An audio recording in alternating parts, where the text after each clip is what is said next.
तो आज का एक इंसिडेंट है।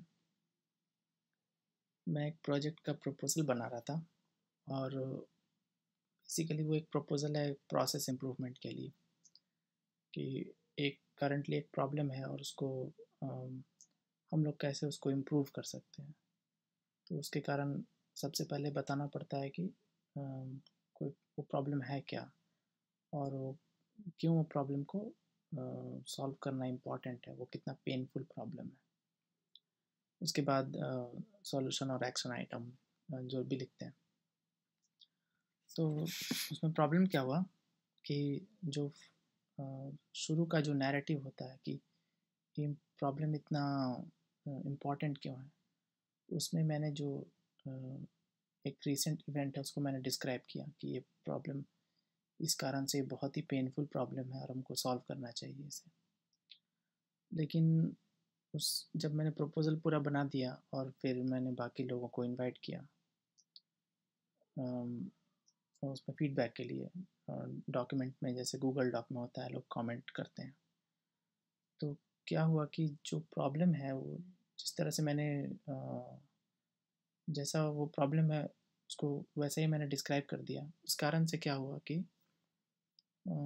कुछ टीम के जो लोग हैं उनको वो बड़ा पर्सनल लग गया, क्योंकि वो सच में ही बहुत पेनफुल प्रॉब्लम है और वो लोग रिसेंटली उससे डील किए थे। तो उस कारण से क्या हुआ कि वो जो लोग इनके रिसीविंग एंड में थे उनको बड़ा पर्सनल लग गया और उस कारण से वो फीड उनका जो फीडबैक था वो बड़ा एक तरह से कहें कि नेगेटिव या अटैकिंग टाइप का आ गया। और जो मेरा जो प्रपोज़ल है उसका जो सॉल्यूशन है वो उस प्रॉब्लम पे एक्चुअली डिपेंड नहीं करता है। वो प्रॉब्लम को मैंने सिर्फ मोटिवेट करने के लिए लिखा था। वो प्रॉब्लम ना भी हो तो भी, वो प्रॉब्लम को मैं ना भी डिस्क्राइब करूँ तो भी वो एग्जिस्टिंग जो सिचुएशन है प्रोसेस में वो पहले से एग्जिस्ट करता है और मुझे बिना उसके भी उस सॉल्यूशन को मैं बता सकता था। और तब मुझे जब कमेंट्स आने लगे तब मुझे रियलाइज़ हुआ कि उस तरह से मेरे को लिखना नहीं चाहिए था। मैं थोड़ा सॉफ्टन करके या उसको ब्रेक डाउन करके लिख सकता था। उसी के बारे में मैं चर्चा करना चाह रहा हूँ यहाँ पे कि जब भी आप अगर कोई प्रपोज़ल बना रहे हैं तो प्रॉब्लम स्टेटमेंट के बारे में स्पेसिफिकली बता रहा हूँ मैं। उसमें क्या होता है कि जैसे स्टेटस को जो मतलब जो एग्जिस्टिंग सिचुएशन है उसको आप डिस्क्राइब कर रहे हैं, तो उसमें सबसे पहली बात है कि एकदम ऑब्जेक्टिव होना चाहिए, जैसे कोई डेटा पॉइंट हो या सिचुएशन को डिस्क्राइब करना चाहिए। लेकिन वो मतलब मैंने भी वही करा था, लेकिन क्या है कि उसका बाकी लोग जो पढ़ेंगे उस पे क्या इम्पैक्ट पड़ेगा, उस बहुत उसके कारण मामला सेंसिटिव हो सकता है। इसलिए उसको जो आपका नैरेटिव है जो लिख रहे हैं उसको उसके लिए माइंडफुल होना चाहिए। मैं स्पेसिफिक एग्जांपल तो यहाँ पे नहीं दे सकता, लेकिन आप अपने से सोच सकते हैं कि अगर मान लीजिए कि दो टीम है ए और बी, और बी के आप एक ऐसा चीज़ बता रहे हैं जो प्रॉब्लम जो बी टीम में है।